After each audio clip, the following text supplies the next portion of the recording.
तो यार आप में से काफी सारे लोगों ने चैनल को सब्सक्राइब नहीं कर रखा है। तो गाइस जिन लोगों ने चैनल को सब्सक्राइब नहीं कर रखा है ना, कर लो, देख लो तुम लोग, अब कर लो फटाफट। स्वागत है आप लोगों का सोलो लेवलिंग के एक और नए एपिसोड के अंदर। जैसा कि हम लोगों ने लास्ट वाले एपिसोड में देख लिया था कि जिन्वू और उस बड़े वाले मॉन्स्टर यानी मोनार्च के बीच में एक डील हो जाती है, एक कॉन्ट्रैक्ट होता है कि ये दोनों एक दूसरे झूठ नहीं बोल सकते। इसके बाद ये लोग आपस में कुछ बातचीत वगैरह करते हैं और वहीं लास्ट में जिन्वू ने उससे पूछ लिया था कि आखिरकार तुम सबको किसने बनाया है, और वहीं पे हमारा लास्ट वाला एपिसोड खत्म हो गया था। तो इस एपिसोड की शुरुआत में वो मॉन्स्टर मुस्कुराता है और जिन्वू को जवाब देते हुए कहता है, जैसा कि मैंने कहा था कि वो लोग युद्ध की तैयारी कर रहे हैं। उनका इरादा है कि वो इस दुनिया को यानी जिन्वू की दुनिया को एक बैटल फील्ड में ट्रांसफॉर्म कर दें और मोनार्च के खिलाफ एक बार फिर से लड़ाई करें। अभी बात सुन के जिन्वू थोड़ा सा हैरान होता है। वो उससे कहता है कि एक मिनट मैं समझ नहीं पाया, मतलब वो हम मेरी दुनिया में मॉन्स्टर्स को भेजेंगे ताकि वो यहाँ पर युद्ध कर सकें? जिसपे वो मोनार्च उसको बताता है कि हाँ बिल्कुल यही बात है, वो जितनी भी मैजिकल एनर्जी है वो तुम्हारे वर्ल्ड में डाल देंगे और जितने ज्यादा मॉन्स्टर्स गेट से आकर तबाही मचाएंगे और मैजिकल एनर्जी एक ब्लेसिंग की तरह होगी गेट में से। और इस चीज को तो काफी सारे हंटर्स भी जानते हैं, यहाँ तक कि काफी सारे सिविलियंस भी जानते हैं इस बात को कि डंजन के अंदर से काफी सारे मैजिकल क्रिस्टल और मैजिकल स्टोन्स मिलते हैं। और ये जो ऑब्जेक्ट्स होते हैं यानी मैजिकल क्रिस्टल और मैजिकल स्टोन्स, इनके अंदर काफी सारी मैजिकल एनर्जी होती है जो कि बहुत ही ज्यादा ग्रेटेस्ट सोर्स होता है एनर्जी का इस दुनिया में। जिन्वू अपने मन में सोचते हुए कहता है, लेकिन क्या ये सभी एक वॉर की तरफ जा रहे हैं? वो मोनार्च जिन्वू को आगे बताता है, जो लोग इस समय सत्ता पर हैं उससे बेहतर इस चीज का इस्तेमाल कौन कर पाएगा, और शायद इससे कोई बेहतर तरीका हो भी ना। और इसीलिए रूलर्स ने डिसाइड किया कि उनके जो कैदी हैं वो उनका इस्तेमाल करेंगे और मैजिकल एनर्जी की जो डेंसिटी है वो दिन प्रतिदिन बढ़ती जा रही है और एक तरह से ये एक फ्रूट कल्टीवेट हो रहा है मॉन्स्टर के ब्लड से। मैजिकल एनर्जी ही इस दुनिया को बहुत ज्यादा पावरफुल बनाती है और उन लोगों का प्लान है कि वो एक ऐसी शक्तिशाली दुनिया बनाए जो कि युद्ध के प्रभावों को झेल सके। इस पे जिन्वू से पूछता है कि वैसे वॉर का मतलब क्या था, तुम वॉर से क्या बताना चाहते थे? मोनार्च उसको बताता है कि वॉर का मतलब है एक दूसरा बैटल मोनार्च और रूलर्स के बीच में, और बहुत ही जल्द जिस दुनिया में तुम जी रहे हो वो दुनिया नर्क बनने वाली है। अब ये बात सुन के तो जिन्वू भी काफी ज्यादा शॉक में होता है। मोनार्च उससे आगे कहता है कि बिल्कुल भी समय नहीं बचा हुआ है, और अगर एक बार उन लोगों को ये बात पता चल गई कि तुम्हारे और मेरे बीच एक कॉन्ट्रैक्ट बना है तो जरूर मोनार्च और रूलर इस चीज में रुकावट देंगे। और ऐसा भी पॉसिबल हो सकता है कि रूलर्स के जो एनवॉइज हैं वो लोग ऑलरेडी वहां से निकल चुके हो हमको रोकने के लिए, कुछ भी हो सकता है। जिसके बाद जिन्वू उस मोनार्च से पूछता है कि तुमने भी कुछ समय पहले ही बताया था कि वो लोग मेरे को टारगेट कर रहे थे, लेकिन क्यों वो लोग मुझे क्यों टारगेट कर रहे थे? अभी बात सुन के मोनार्च थोड़ा सा हैरान होता है। जिन्वू से कहते हैं, क्या सच में तुमको नहीं पता? असल में जो पावर तुम्हारे अंदर है, जो पावर तुम अंदर अपने अंदर प्रोसेस करते हो, एक्चुअली वो तुम्हारी पावर है ही नहीं। और अगर ये पावर्स तुम्हारे पास है, ये इस बात का सबूत है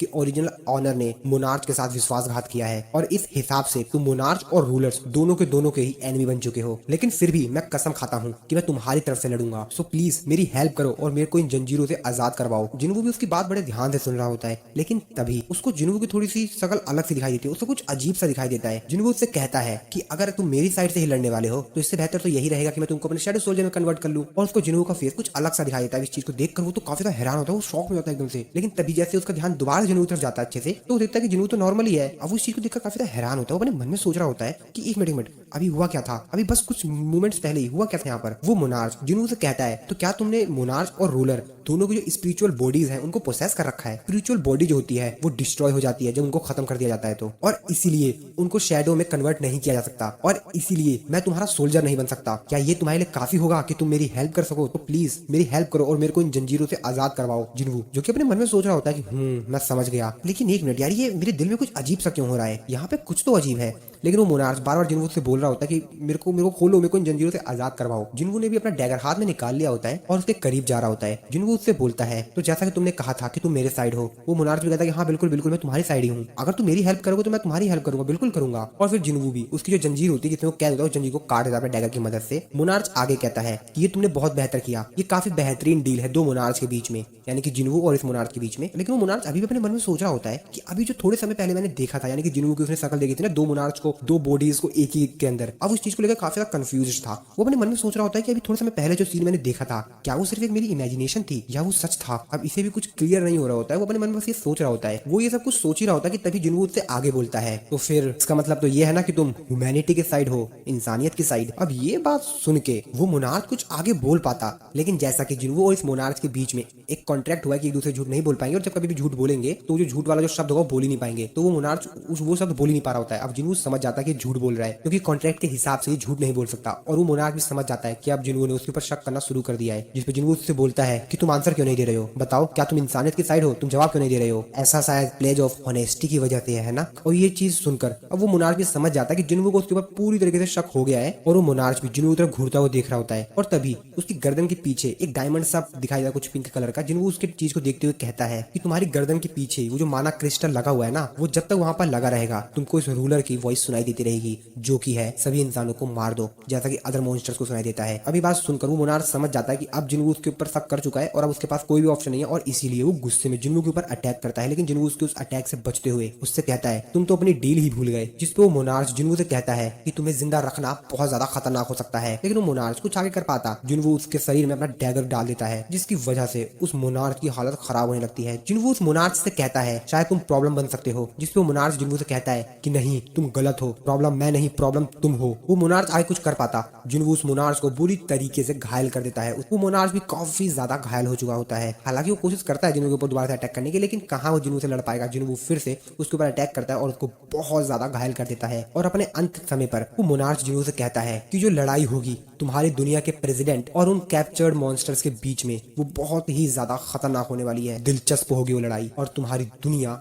नर्क बन जाएगी। मैं आशा करता हूँ हर वो चीज जिसको तुम प्रोटेक्ट कर रहे हो वो जलकर राख बन जाएगी और इस युद्ध में कहीं दफन हो जाएगी। जिसपे जिन्वो से कहता है कि ऐसा कुछ भी नहीं होगा और अपना डैगर फेंक कर उस मोनार्क को मार देता है। जिन्वो का सिस्टम उसको नोटिफाई करके बताता है कि डंजन मास्टर को आपने हरा दिया है, यानी कि मोनार्क ऑफ बिगिनिंग रह गया, जो कि 9 मोनार्क में से एक मोनार्क है। इसके बाद जिन्वो का सिस्टम उसके एक्सपीरियंस को कैलकुलेट कर रहा होता है, और अब ऐसा इसलिए होता है क्योंकि जो उसको एक्सपीरियंस मिला हुआ होता है वो बहुत ज्यादा होता है, और इस चीज को जोड़ने में ऐड करने में थोड़ा सा समय लगेगा जिन्वो के सिस्टम को, क्योंकि उसने यार एक मोनार्क को मारा है और उसकी जो एक्सपीरियंस होगी लेवल अप होगा वो तो भाई नेक्स्ट लेवल का होने वाला है। जिन्वो अपने आप से कहता है कि ये बहुत ज्यादा शर्म की बात है कि मैं इसके शैडो सोल्जर को ऑब्टेन नहीं कर पाया, लेकिन कोई नहीं, मेरे को प्राइस तो मिल गया। और फिर जिन्वो का सिस्टम उसको नोटिफाई करके बताता है कि आपका लेवल अप हुआ, और जिन्वो को काफी तेजी से बहुत ज्यादा लेवल अप होता है, और उस मोनार्क की जितने भी वहां पर बॉडीज के टुकड़े होते हैं वो सभी के सभी वहां से डिसअपीयर होने लग जाते हैं। जिन्वो को जो लेवल होता है वो भी अब 122 हो चुका होता है। इसके बाद हम लोग एक दूसरी जगह का सीन देखते हैं। तो एक्चुअल में ये जो जगह होती है वो क्रिस्टोफर रेड की होती है, जो कि एक नेशनल अथॉरिटी रैंक हंटर है। इसके बाद हम लोग उसी हंटर को देखते हैं जो कि एक एस रैंक का हंटर होता है, और यहाँ पर जो हेलीकॉप्टर में लोग आए हुए होते हैं उनको देखते हुए कहता है कि मैंने एक्सपेक्ट नहीं किया था कि आज भी मेरे से कोई मिलने के लिए आएगा। तो उससे यहाँ पर मिलने के लिए डिप्टी डायरेक्टर और लेडी सेलर आई हुई थी, जिनको देखते हुए तो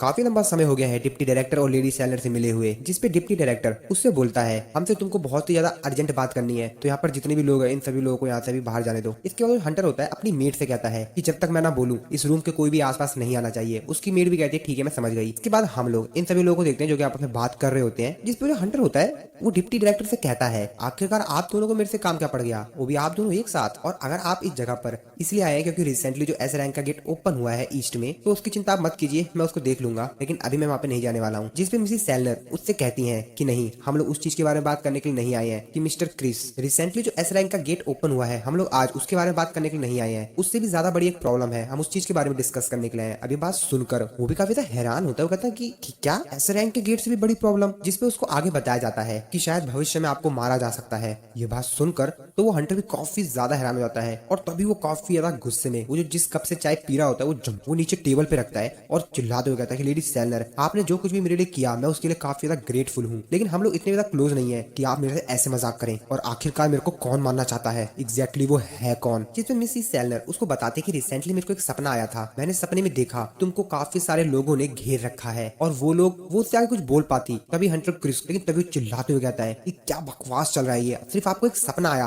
और आपको लगा कि कुछ ऐसा मेरे साथ होने वाला है। नॉनसेंस, ये तो बेकार की बातें हैं, आप सिर्फ एक नॉनसेंस सपने की वजह से इस तरीके की बातें कर रही हैं। मैं जानता हूँ कि आपने मेरे अवेक्ड होने में बहुत ज्यादा मदद की है, आपने मेरी पहले बहुत ही ज्यादा हेल्प की है और आपने इतना सब कुछ सिर्फ इसलिए कर पाया क्योंकि आप काफी अच्छी एक साइकिक हैं। लेकिन ये किस तरह की बकवास चल रही है, मैं एक नेशनल अथॉरिटी रैंक हंटर हूँ, किसी की इतनी औकात नहीं कि मेरे को टच भी कर सके। मिसेस सेलर उससे कुछ आगे कह पाते हैं, वो सोच रही थी कुछ मैं आगे बोलूं, लेकिन तभी वो फिर से बोलता है कि मुझे कोई नहीं मार सकता। और फिर वो भी थोड़ा सा शांत हो जाता है। वो कहता है कि ठीक है ये बकवास सपना, ठीक है लेडी सेलर आप मेरे को आगे बताइए, मैं आपके ऊपर विश्वास कर रहा हूँ, बताइए आप क्या बता रहे थे आगे। तो आखिरकार मेरे को इस चीज के लिए किससे मदद मांगनी चाहिए? तो आप ये कहना चाहती हैं कि मेरे को कोई प्रोटेक्ट करेगा एक नेशनल अथॉरिटी रैंक हंटर को, तो क्या हम लोग यहाँ पर कुछ भी नहीं कर सकते हैं? अगर कोई है तो मेरे को बताइए। जिसपे लेडी सेलनर उसको आगे बताती है कि हाँ शायद कोई है जो कि तुम्हारी मदद कर सकता है। हंटर सांग जुनवू वो है जो कि तुमको प्रोटेक्ट कर सकता है। सांग जुनवू का नाम सुनकर वो हंटर भी थोड़ा सा हैरान होता कहता सांग जुनवू। और इस तरफ हम लोग देखते हैं अपने हीरो सांग जुनवू को। सांग जुनवू अपने मन में सोच रहा होता है कि मैंने किंग को तो मार दिया, मेरे को यहाँ से जल्द निकलना होगा, क्योंकि उसकी जो पावर्स थी वो उसके सील होने के बावजूद भी काफी ज्यादा थी। हालांकि उसको स्पेशल चैन के द्वारा सील किया गया था, लेकिन फिर भी वो बहुत ही ज्यादा पावरफुल था। चलो जैसा कि वो मर चुका है तो मैं थोड़ा सा फ्री हो सकता हूँ, लेकिन थैंक्स। लेकिन वो जो कुछ सोच रहा था वो सब कुछ होने से पहले ही मेरे को उसके बारे में पता चल गया। और फिर वो सोच रहा होता कि बाकी लोग मेरे से अभी भी बहुत ज्यादा ताकतवर हैं, मेरे को और भी ज्यादा ताकतवर बनना होगा। हाँ मुझे और भी ज्यादा ताकतवर बनना होगा। और ये जो न्यूज होती है कि जिन्हों ने यहाँ पर जितने भी जाइंट मॉन्स्टर्स थे उनको खत्म कर दिया, ये पूरी दुनिया में आग की तरह फैल जाती है, बहुत तेजी से सभी लोगों के पास पहुंच जाती है। सोशल मीडिया पे तो ये बात बहुत तेजी से फैल रही थी कि हमको एक नया नेशनल अथॉरिटी रैंक हंटर मिलने वाला है सांग जिनवू। जिनवू बताता है कि इसमें और जेजू आइलैंड की जो रेड थी इसमें बहुत ज्यादा अंतर था, और वो जाइंट मॉन्स्टर्स जो कि समुद्र की हेल्प से ट्रेवल करके चाइना में जा रहे थे, वहां पर जो चाइना का जो हंटर था लिू जिंगकैंग उसने उन लोगों को खत्म कर दिया। जापानीज हंटर एसोसिएशन के जो प्रेसिडेंट थे मात्सुमोतो उन्होंने अपने आप को पुलिस के हवाले कर दिया, और उन्होंने जो भी गलतियां की उन सभी की उन्होंने रिस्पॉन्सिबिलिटी ली और माना कि किसी रीजन की वजह से उनसे ये सब कुछ हुआ है, लेकिन वो रीजन क्या था वो अभी भी अननोन है, उन्होंने बताया नहीं। और दूसरी साइड यूएस गवर्नमेंट ने अमेरिकन हंटर्स ने जो एस रैंक के गेट को सक्सेसफुली कंप्लीट करके उसको क्लोज कर दिया था, उसकी खुशी में एक पार्टी रखी हुई थी। यहाँ पर काफी सारे हंटर्स और बाकी लोग भी आए हुए थे उस पार्टी को एंजॉय करने के लिए। और तभी इस पार्टी में थॉमस एंड्रे भी आ रहा होता है उन दोनों बाकी हंटर्स के पास जिन्होंने उससे बैट लगाई थी हमारे पिछले वाले एपिसोड्स में। तभी थॉमस एंड्रे उन दोनों के पास आता है और उन दोनों से कहता है कि ओ तो तुम दोनों यहाँ पर हो, वैसे उस बैट का क्या हुआ जो तुम लोगों ने लगाया था? तुमको याद तो है ना उस बैट के बारे में? तुमने शर्त में अपनी नाव लगाई थी और तुमने मेंशन, तुम्हें याद तो है ना, या तुमको दोबारा से याद दिलाना पड़ेगा? जिसपे वो हंटर कहता है कि क्या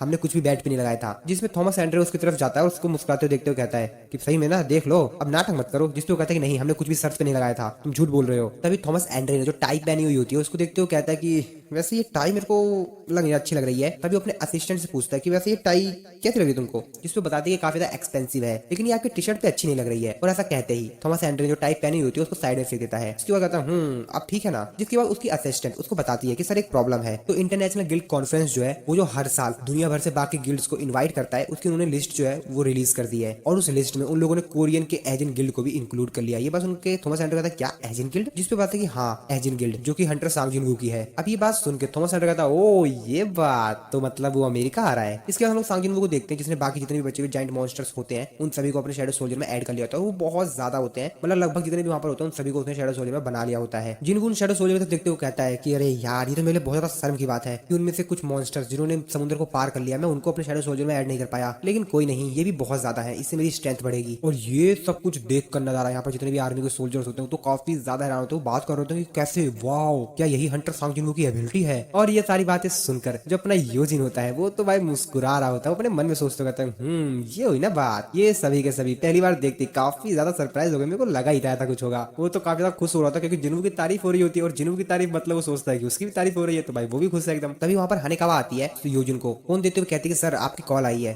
जिस पर योजिन कहता है क्या मेरे लिए कॉल आई है? जिस पे बताते हैं कि हाँ ये आपके लिए आई है। योजिन भी उस कॉल को पिकअप करता है और जैसे फोन को पिकअप करता है सामने से काफी तेजी से आवाज आती है, और वो चीज सुनकर योजिन काफी ज्यादा हैरान होता है। तभी वो योजिन से बोलता है कि सर मेरे को कोरिया वापस जाना होगा। जिन्वू उससे पूछता है कि क्या हुआ, कुछ गड़बड़ हो गया क्या? लेकिन योजिन उसको कुछ भी रिप्लाई नहीं देता है। इसके बाद हम लोग जिन्वू को देखते हैं जो कि अपने मन में सोच रहा होता है कि मेरे को भी सब कुछ डिटेल्स तो पता नहीं है, लेकिन हाँ मेरी भी कुछ फैमिली प्रॉब्लम है तो मेरे को भी लगता है मेरे को वापस चलना चाहिए। इसके बाद हानेकावा योजिन से कहती है कि चलिए मैं आपको एयरपोर्ट लेके चलती हूँ, और यहाँ पर वो हेलीकॉप्टर आ गया होता है जिसमें योजिन जो होता है वो बैठकर चला जाता है। योजिन जो कि हेलीकॉप्टर बैठ गया होता है वो नीचे जमीन पर जिन्वू को ही देख रहा होता है। वो अपने मन में सोच रहा होता है कि मैं अपने मॉम की वो वॉइस आखिरकार हुआ क्या था? मैं बहुत कुछ सोच रहा हूँ। नहीं पर एग्जैक्टली हुआ क्या था? क्या कुछ इंपॉर्टेंट था? पता नहीं क्या था। इसके बाद योजिन कोरिया पहुंच जाता है। कोरिया में यहाँ पर जो उसके फादर का असिस्टेंट होता है वो उसका वेलकम करता है और बोलता है कि यंग मास्टर कार आपका वेट कर रही है, चलिए आप मेरे साथ चलिए, आइए मेरे साथ चलिए। और उसको ले जाने लगता है और उसको बताता है कि आपको अपना दिल मजबूत करना होगा यंग मास्टर, चलिए चलते चलते मैं आपको सब कुछ एक्सप्लेन कर देता हूँ। योजिन उससे पूछता है कि वैसे आखिरकार हुआ क्या है? असिस्टेंट उसको बताता है कि एक बहुत लंबी स्टोरी है, और फिर वो उसके फादर के पास उसको ले जाता है, यानी योजिन के फादर के पास, चेयरमैन यू के पास। वो बताता है वो इस बीमारी के फाइनल स्लीपिंग स्टेट में पहुंच चुके हैं।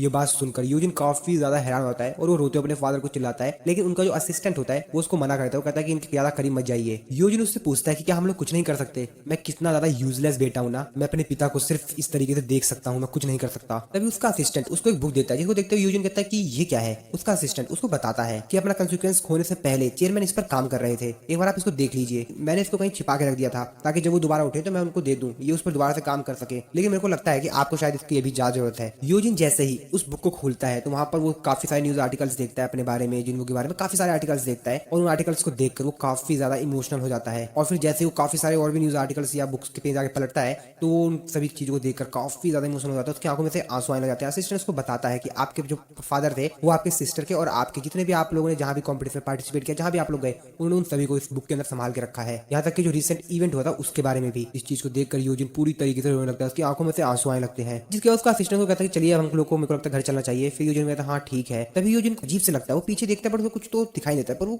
समझ तो जाता है कुछ तो मैंने देखा था, मेरे को लगा कुछ था वहां पर। असिस्टेंट उससे पूछता है कि क्या वो सर, जिसपे यूजिन कहता है कि नहीं चलिए चलिए, और फिर वो वहां से चला जाता है। इसके बाद हम लोग देखते हैं कि एक्चुअल में वहां पर सच में कोई चीज थी। तो असल में यहाँ पर जिन्वू था, जो कि अपनी मैजिकल पावर का इस्तेमाल करके यहाँ पर आ गया था। वो यूजिन की तरफ देखते हुए कहता है कि तुम्हें रोने की जरूरत नहीं है, मैं वापस आ गया हूँ। और फिर वो सीधा यूजिन के फादर के रूम में जाता है और वाटर ऑफ लाइफ जो होता है वो उसके फादर को पिला देता है। और जब जिन्वू वहां से बाहर जा रहा होता है तभी यूजिन की जो सिस्टर होती है वो वहां पर आ जाती है, और जब वो अंदर अपने फादर के रूम में जा रही होती है तभी उसको कुछ समझ आता है। वो कहती है कि ये कौन है। वो जिन्वू वहां से जाते हुए देखती है लेकिन वो समझ नहीं पाती। वो कहती है कि ये तो, लेकिन वो इस चीज पे ध्यान नहीं देती है और सीधा अपने फादर के रूम में जाती है। और जैसे वो देखती है ये चीज देख के काफी ज्यादा हैरान हो जाती है कि जो फादर है वो बेड पे बैठे हुए हैं, यानी कि उसके फादर ठीक हो गए हैं। और अपने फादर को इस तरीके से बेड पे बैठा हुआ देखकर वो काफी ज्यादा इमोशनल होती है कि डैड आप फाइनली स्लीपिंग स्टेट से जाग गए। बाकी जो डॉक्टर होते हैं वो भी काफी ज्यादा हैरान होते हैं, कहते हैं कि ये तो असंभव है, आप फाइनल स्टेट से जाग गए। अगर मीडिया को ये बात पता चल गई तो वो तो काफी ज्यादा क्रेजी हो जाएगी, ये तो बहुत बड़ा न्यूज है। इस तरह हम लोग जिन्वू को देखते हैं जो कि उस हॉस्पिटल से बाहर आ गया होता है। जिन्वू पार्किंग में जाते हुए कहता है कि हालांकि ये थोड़ा सा जल्दी है,